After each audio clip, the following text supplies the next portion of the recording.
अस्सलाम वालेकुम वरहमतुल्लाहि वबरकातुहू। ये एडवोकेट जनरल क्या है? एडवोकेट जनरल के फराइज मनसबी, पहले हमने बात किया था अटॉर्नी जनरल, अब है एडवोकेट जनरल के फराइज यानी duties and rights, rights and responsibility. Advocate general सूबे का, अटॉर्नी जनरल वफाक का होता है और एडवोकेट जनरल सूबे का आला तरीन अफसर कानून कहलाता है। अफसर कानून कहलाता है। ये एक आईनी ओहदा है, कॉन्स्टिट्यूशनल पोस्ट है ये, और दस्तूर के यानी आइन के यानी कॉन्स्टिट्यूशन के आर्टिकल 140 के तहत इसका तकर्रुर होता है। इसकी अहलियत और फराइज मनसबी वज़ा किए गए, जिसके तहत देखिए क्या क्या है। हर सूबे का गवर्नर किसी ऐसे शख्स को, जो अटॉर्नी जनरल को कौन करेगा? President appoint. एडवोकेट जनरल को कौन करेगा? गवर्नर। चूंकि प्रेसिडेंट का नायब कौन होता है? गवर्नर। हमारे यहाँ कितने गवर्नर है? 4। हर सूबे का गवर्नर किसी ऐसे शख्स को जो अदालत आलिया यानी हाई कोर्ट का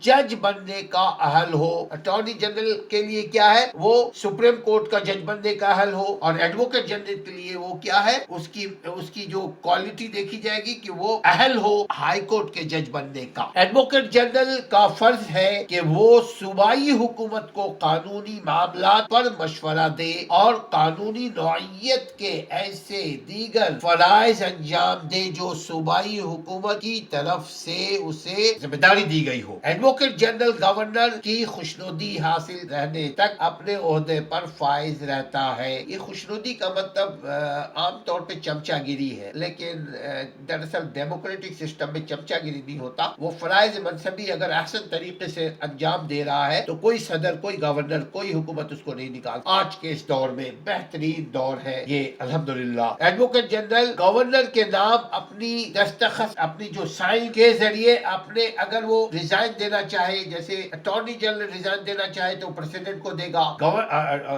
एडवोकेट जनरल अगर रिजाइन देना चाहे तो वो गवर्नर को देगा। अब उसके ड्यूटीज क्या है ये जरूरी है, हमें मालूम होना चाहिए, हर शहरी को मालूम होना चाहिए ये चीजें क्या है। ये आम नहीं है, ये खास है, मगर ये आम के लिए है, ये खास आम लोगों के लिए है, मालूम होना चाहिए। इस तरह से आपकी ताकत, आपकी जो ही आपको इन बातों का इल्म होगा तो आपको मालूम होगा कि मेरा ये काम कौन कर सकता है। एडवोकेट जनरल सूबाई हुकूमत को, मैं यहाँ पे 3-4 पॉइंट खाली दूंगा, उसके बाद खुलाफा। एडवोकेट जनरल सूबाई हुकूमत को जो क्रिमिनल लिटिगेशन, फौजदारी मुकदमे की दायरी के बारे में या इंतजामिया के फैसले से मुतालिक या दीगर किसी भी कानूनी मामले से मुतालिक मशवरा देता है या दे सकता है या देना चाहिए। मुल्क की आला अदालतों में अहम नौइयत के फौजदारी मुकदमा यानी क्रिमिनल प्रोसीडिंग जो केसेस है, उसको अज खुद हुकूमत की नुमाइंदगी, ये हुकूमत की अज खुद नुमाइंदगी करेगा। नंबर 1 क्या था? एडवोकेट जनरल सूबाई हुकूमत की फौजदारी मुकदमे की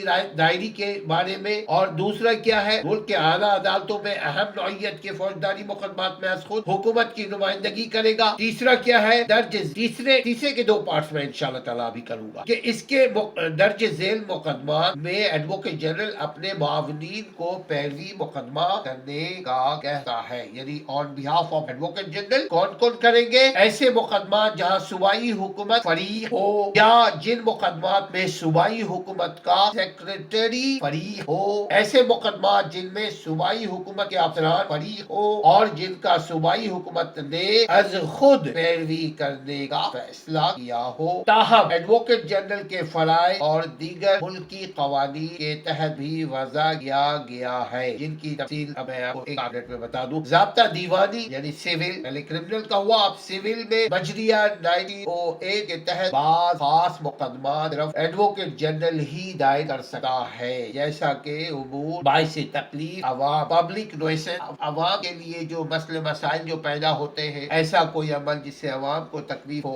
खुद वो नोटिस लेते हैं। और ट्रस्ट के मामलात में वो खुद नोटिस लेते हैं। अगर अवाम को किसी किस्म की कोई तकलीफ हो रही हो, वो खुद कैसे लेंगे? जैसे फौजदारी दीवानी और फौजदारी دونوں طرح سے عوام سے متعلق مقدمات کی نوعیت دیوانی اور فوجداری دونوں طرح سے ہوتی ہے۔ فوجداری نوعیت کے مقدمات کا ذکر 268 پی پی سی پینل کوڈ انڈر سیکشن 268 مجریہ 1860 خلاف قانون اگر فیل ہو رہا ہو جس سے کسی نقصان یا خطرے کا اندیشہ ہو یا اس سے قرب و جوار میں رہنے والے لوگوں یا وہاں کسی جائیداد پر قابض لوگوں کو نقصان پہنچنے کا خطرہ ہو۔ تاہم ضابطہ دیوانی مجریہ 1908 کی سیکشن 91 کے تحت کسی امر باعث تکلیف یعنی کسی اگر روڈ کو بلاک کر دیا، پارکوں کو بھیج دیا، جو کہ ہوتا آیا ہے، چونکہ لوگوں عوام کو قانون کا نہیں پتا، عوام کو ان کے رائٹس کا نہیں پتا، اس لیے پارکیں بکتی رہی، روڈیں بکتی رہی، مسجد مدرسے کی زمین بکتی رہی، ہاسپٹل کی زمین بکتی رہی، کھیل کے میدان بکتے رہے۔ آپ ان چیزوں کا اگر آپ کے پاس علم ہوا تو آپ کا پلے گراؤنڈ کو کوئی بیچ نہیں سکتا، اس کو کوئی قبضہ نہیں کر سکتا چونکہ آپ کے پاس علم ہے۔ اسی طرح مسجد مدرسے کی زمین کو کوئی بیچ نہیں سکتا اگر آپ کے پاس علم ہو۔ اسی طرح سے ہاسپٹل کی زمین کو کوئی بیچ نہیں سکتا، وہاں ہاسپٹل ہی بنے گا۔ اسی طرح جو سرکاری آفیسز بننے ہیں، کوئی زمین ہو اس کو کوئی بیچ نہیں سکتا۔ عوام کے انٹرسٹ چیزیں ہیں، اس کو کوئی توڑ پھوڑ نہیں کر سکتا۔ اگر آپ نے سبسکرائب نہیں کیا تو سبسکرائب کر لی تاکہ آپ نئے علم آتا رہے۔ اگر سبسکرائب نہیں کیا سبسکرائب کر لی اور اپنا خیال۔ السلام علیکم ورحمۃ اللہ وبرکاتہ۔